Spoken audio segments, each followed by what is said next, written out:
Chainsaw Man. This is Chainsaw Man chapter 102, Save the Cat. Last we left off, Asa and her friend Yuko were, getting closer together, hanging out. Asa was actually like happy to have a friend. The war devil within her is constantly trying to convince her to use Yuko as a weapon. Because Yuko's ability, not Yuko, Asa's ability as the war devil is that she can make a weapon out of anybody, but the more she likes the thing she's making a weapon out of, the stronger it is. They're just going casually devil hunting, chilling, like teenagers do in this world, I guess. And they come across the Bat Devil, who now chases them because they are way over their heads there. And it's chasing them. It basically causes them to crash. Like it just like does like a bunch of damage and debris onto a building that they're on. And it causes Yuko to be passed out cold and also get this like, I guess it's a part of the railing, the safety railing on the side of this balcony to be lodged within her leg. Meanwhile, this just random bystander is getting eaten by the fucking Bat Devil. No one cares about her. No one cares. Nobody gives a shit. Yeah, she'll be all right. She's gone. She's dead. It is what it is. What are you going to do? Am I going to pry her out of the Bat Devil's hands? No way. So as Asa is just like observing Yuko at the moment, who's like injured and out cold, the war devil just is like, kill Yuko and turn her into a weapon. It'll increase our chances of survival. And immediately. Yeah, no hesitation. He didn't hesitate, Asa. Yeah, Asa is just like kind of petrified where she is, and War Devil is just like, don't worry, you are me, so I know. You aren't sorry for killing Bucky. You're sorry. You are. Yeah, you're sorry that you were seen killing Bucky.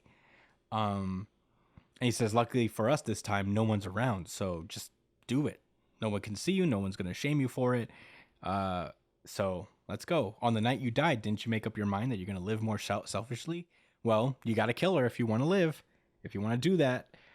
He's pulling out all the stops, yo. All the mental warfare. Yeah, such emotional manipulation. All of it, man. And Asa's just having a panic attack. Understandably so. She is not in good straits right now. At the end of the day, she just decides to pick up Yuko and run away. The Hell Devil just yelling after her, "You damn fool!" She's running as fast as she can, and that's when she just trips over a loose tile, and we get a little flashback. Actually, she remembers that like I always trip and fall at the most critical moment, and you see like throughout her life, her falling in just these critical moments in her life. It's kind of sad, and we get to a point where she's running away from a giant weird devil way back in the day, and as she's running, she just sees a cat who has like a bloody leg, like an injured cat. So she runs over to pick it up. Her mom, who she's running with, sees her, and as Asa goes to pick up the cat, she stumbles. Asa's mom returns, lifts her daughter up, and pushes her out of the way just as this car is just slamming into her. And that's how Asa's mom died. And now Asa was left alone amongst the fucking debris with this lone cat. And, there's this moment where like this old lady pulls up and is like, "Are you all right? Oh, it must have been awful. Oh my, it's a kitty cat. You managed to save the cat? How wonderful." And Asa just like starts weeping, as she seems to come to. We then cut to, recently where Yuko offered to give Asa her shoes because her shoes were messed up by some shitty kids who bought raw meat and put them on their shoes.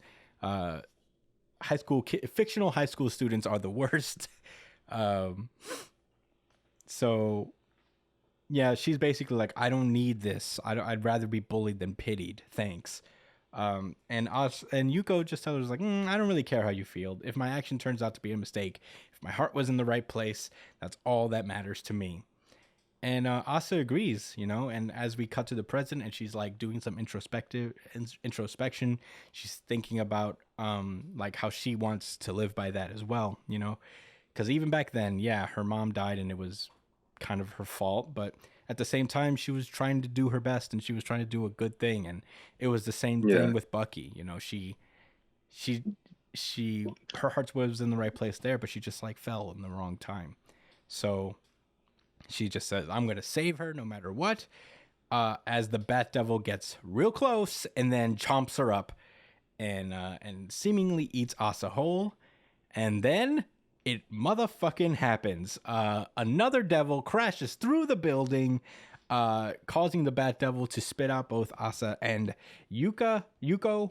And hell yeah, you see Denji in the motherfucking corner there, slamming this big giant devil into the Bat Devil. Very fucking cool. One of these. And Brian was right. Yeah, Brian was right. He wants us to say it here, even though we were all kind of like, we agree with you, Brian. No. We were all like, that's yeah. Not what happened. I guess I didn't agree. Technically, I said, but it's probably going to be a few more chapters. Like, we're going to get a little, you know, prologue. I know I said it could be next chapter as well. Like, I agreed with Brian. Just wanted you to know. So technically, I also am right. Is he fighting against Summon Skull? No, this is the cockroach devil. Ew! Ew! What about him is cockroachy? I don't. The where's antennae? the cockroach? The antennae, I guess. I don't know, man. The multiple legs and the multiple arms. Oh. They call it the roach devil later. But anyway, we get a big, super cool, patented Chainsaw Man gory fight scene.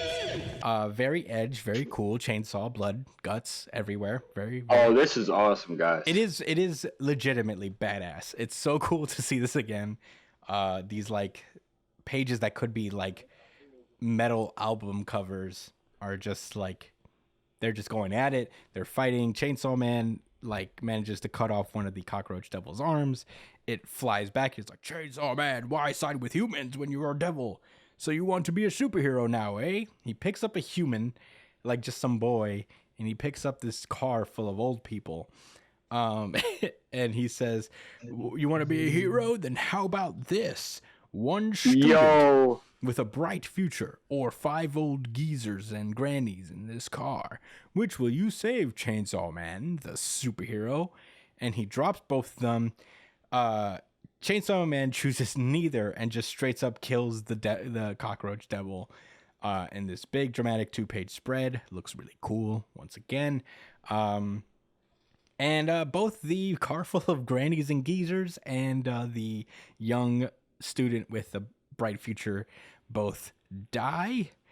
But we do see that a cat is just barely hanging on for dear life. It's like falling off of the roof. And right on time, Chainsaw Man rescues the cat. And he says, there was a cat too, dude. And the chapter ends with a news report saying, in another act of heroism, Chainsaw Man saves a cat from the cockroach devil. And the cat just goes, oh, yeah, so that. Which honestly, vibes. Pretty safe. You gotta. I probably would have chose a human being over a cat, but I mean, I understand. I love cats dearly. Yeah. Almost as much as I love humans. Yeah. You know, almost. So fucking close. I mean, it could go either way for me, dude. I don't know, man. It's constantly back and forth. If it was one of my cats, dude, this guy he draws shit in the nastiest way he could think of, and you gotta love it. Yeah. Anyway, his guts are spilling out his stomach, his fucking tentacle from his brain. I don't know, man. That's a handle. Huh? That's a handle. The thing in the back of Chainsaw Man's head? That's a handle. Nah, I'm talking about the corpse of the roach devil. Oh, yeah. He leaned up against this building. You see this long noodle coming out of his head? What the fuck that's is his that? brain. That's like part of his brain. That's like a brain noodle. Yeah, Yeah. like, you know, Yeah, you know, like when you get ramen and you boil it and it starts to separate. Yeah. So yeah, That's what that is. Anyway, Josh, what did you think about this chapter? I guess technically I gotta give this is. I think, in all fairness, this may be the last time we assign these things to Chainsaw Man, since it's a bi-weekly Not chapter, but it was my necessarily. RGC. Whenever it comes in, it's in contention. But it skews the numbers, man. It's not fair because they only get half the opportunity. I mean, look, man, that's not our We fault. can count them as 2, I guess. Well, no, we won't. But that is your really good chapter. It's also mine, to be fair. Josh, okay. Brian, what? It's mine as well. Yo! Wow! It's a unified, really good chapter of the week. Unified RGC. Unified RGC. Unified RGC.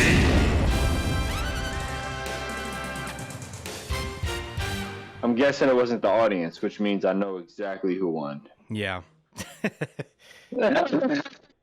I mean, yeah. What else? Well, you tell me. What are your other thoughts? Oh, I want to bring something up. And this should have been I wish I did a little bit more reading about this, but because I know that the author of Chainsaw Man is really into philosophy and religion and all of that, right? The situation where he picks up the human, the one person, and the car people, that's like a kind of like a old, like, philosophical question. Yeah, you've heard it before, right? You've heard, maybe it's not really a specific thing, but it takes in many forms. Like, I remember when I was in school, it was like the lever in the train. Yeah. It's like, are you going to switch it? Which way are you going to choose? The trolley problem. Right, exactly.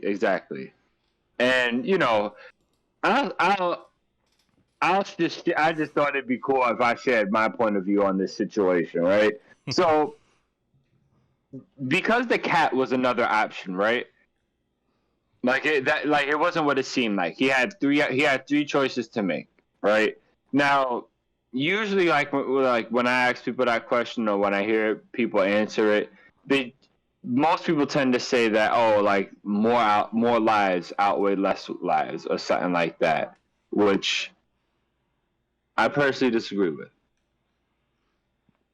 I think you can't really measure the weight of a life. You know what I'm saying? Like, it's not quantifiable. So if it came down to it, I'd have to make like a coin flip or something like that. That's how I feel. Maybe in the moment, choice out of your hand. I'd make a different decision, you know. But like that, I think that would be like the fair thing to do. You know. Anyway, what Denji did was choose the cat. Though he didn't. You know, it was a direct decision to do that, which, you know, it's not the same as what Asa did before her mom died, where she scooped up the cat. But it is because, you know, she didn't, you know, choose to let her mom die in that situation and chose the cat to survive or nothing like that. But I guess what you can say is that the conclusion she drew from that story about her saying that, like, I want to live where I don't, you know, where my heart is in the right place, and like stick to that. Denji, he, you know, it's kind of interesting because he comes to that same conclusion from a completely different angle and perspective. Like with saving the cat, he prefers to save the cat. You know, because all right, I know I'm sounding crazy with this because I'm again, this is assuming he made that decision on purpose. Like, he chose to save the cat instead of the people, right? I think that's a statement where how he feels about how humans are inherently or animals. Like, he probably looks at animals as more innocent, therefore their life is more valuable. But that's him. He feels like he has this, you know, that's him, like, living by his means. You know what I'm saying? That's why he doesn't feel bad about it, or why he didn't hesitate or nothing like that, because he felt like, no, this is what I deem as valuable. And I think it's just all right. The whole reason I'm even bringing all this up is that I was really trying to search for a parallel between them two saving the cats, outside of it just being a look, they both just saved cats. You know, I was trying to see if there was some type of deeper meaning for the both of them, and the closest I could get to is that she is learning how to live the way she wants to live, and this is Denji. Like, and she was always like that from the beginning. You know, it was society telling her to not making her feel that she shouldn't be that way, like whether it's directly or indirectly. Denji has never been affected by like society. He's always lived how he's lived, therefore he acts that way. You know. So yeah, it was like I said, that was the connection there. They both, he's living by his judgments, and she's about to start living by her judgments. Okay. And the pages looked really awesome. Yeah. I thought it was really funny when the cockroach devil was getting chopped up. He's like, "Gugwa." Is that what he said? And when and then when and then when the car and the purse is dropping, and then he's like, "Wow!" Like, because he comes and chops his arm off instead of saving the people. I thought that was fucking hilarious. This cockroach devil had no idea what was coming to him. Yeah. Brian, what did you think about this chapter? do you have any rebuttals? You're muted. You're muted. Chris, do you have any rebuttals? I was actually gonna bring up the same thing that you were gonna bring up with the same exact thing. Yeah, the same exact thing. So I liked it for that reason. Again, you know, I was excited to see Denji again. That's my boy. I love him. But yeah, I don't have much else to say aside from that. Josh kind of hit the nail on the head. Oh yeah, I know what else you're gonna say. What? Rest in peace, Onima. Is that what I was gonna say next? You're right. What were you right about? No, he's saying you were right. What was that? Oh yeah, I was right about that. Huh. That's all you want to talk about, bro. You know it. That's all you know you want to about, make that bro. the topic of this. Brian was right. That's the. I was also right. I'll get into my thoughts. I actually have a few thoughts. Actually, this is a very interesting chapter. One thing I do want to mention. This chapter is called "Save the Cat," and there's a lot of cat saving in this chapter. There's a book. Two cat saves? There's a. Is there more than two? Yeah, it's the original. There's Asa's in the flashback, and that one, and in Chainsaw Man, in general as a series, there's another cat saving arc. I think also against the Bat Devil being involved when Power has her cat, and she wanted Denji to save her cat. But that's another thing. But what I'm saying is that there's a screenwriting book called Save the Cat. And I know that Fujimoto is a big movie guy based on like his little one shots. One of them was about making movies. And you know, there's this book called Save the Cat by Blake Snyder. It's one of the more foundational like screenwriting books out there. And he talks about this thing called the Save the Cat moment in every movie, where it is the moment in the story that that shows the audience why you should root for any particular character. It's the moment where you get invested in any main particular character. And I guess it shows, you know, like what the main character is about. Most movies have this for the most part. And in theory, we have he follows that because we get that with Asa. We get her save the cat moment in that flashback where, you know, we understand what she's about after that. It's kind of like a fun little meta joke on narrative in general. We get Asa saving her cat, this cat, as a means of, you know, just her following her heart, doing what she thought was right in the moment. Contrasted with Denji, Denji, whereas I would say Asa was more on instinct, Denji was definitely more purposeful with his choice.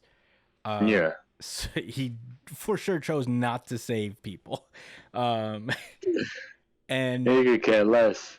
and I think it's because like Denji's not like a admirable person. Like if you remember where Denji comes from and who he is, he's kind of a guy who's just kind of learning how to even be a human being in the first place, because he's come from such rock bottom depths that like at the end of Chainsaw Man Part 1, he's like he just like is now scratching the surface of what it means to be a person and to be a human and to have compassion. So, I think that's where we're at. I think we need to look into how Denji absorbs his newfound celebrity going forward and what being this superhero figure to the world means to him before I can make any real judgments on what this means overall for his character. But, Denji has had a history with saving cats before with power, and I feel like there's a little bit of that in his reasoning for saving the cat. It's like he saved Power's cat, Right. That's like kind of a thing he learned back in the day. But yeah, I just thought it was interesting. I thought it was like a fun little meta thing, if that's what he's doing. I'm just making a supposition, like a guess here that he's like kind of supposition. Supposition. I don't even know if that's the right word. That's why I stopped saying it. It sounded appropriate. Proposition. Like proposing. Proposition. Yeah. Maybe a No, proposition. proposition is like your It's like I'll be honest. I'm not posing. Oh, I'm not a God. billion I don't percent feel sure like it. supposition's even the word, really. I'll look that up right now.